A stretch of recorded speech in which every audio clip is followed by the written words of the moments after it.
छत्रपती संभाजीनगरमध्ये शिंदेंच्या शिवसेनेकडून बंडखोरी बघायला मिळते। समीर सत्तार यांच्याकडून उमेदवारी अर्ज दाखल झालाय। समीर सत्तार अब्दुल सत्तार यांचे पुत्र आहेत। भाजपला जागा सुटल्यानं महायुतीमध्ये हा बिघाड बघायला मिळतोय।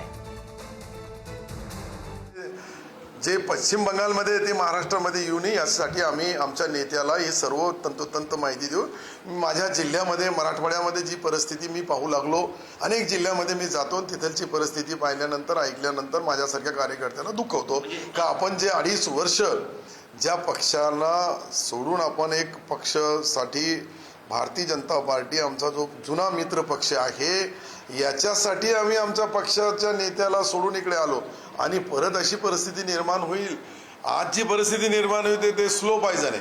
हळूहळू शिवसेनेला मारायचा स्लो पॉयझनची जी परिस्थिती निर्माण झाली याला भविष्यामध्ये याच्यावर उपचार करणं गरजेचं आहे।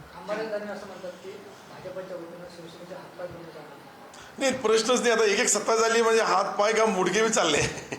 प्रश्न ते जे बोलले त्यांच्याबद्दल मला काही त्यांचा वादविवाद नाही करायचा आहे, परंतु ही परिस्थिती निर्माण होऊ लागली ते त्यांनी सांगितली आणि या परिस्थितीमध्ये आम्हाला जे समोर दिसतोय त्यामधले एक एक गड आमचे संपू लागले आणि कदाचित काँग्रेससारखी परिस्थिती इथे शिवसेनेची होणी याची भीती आहे।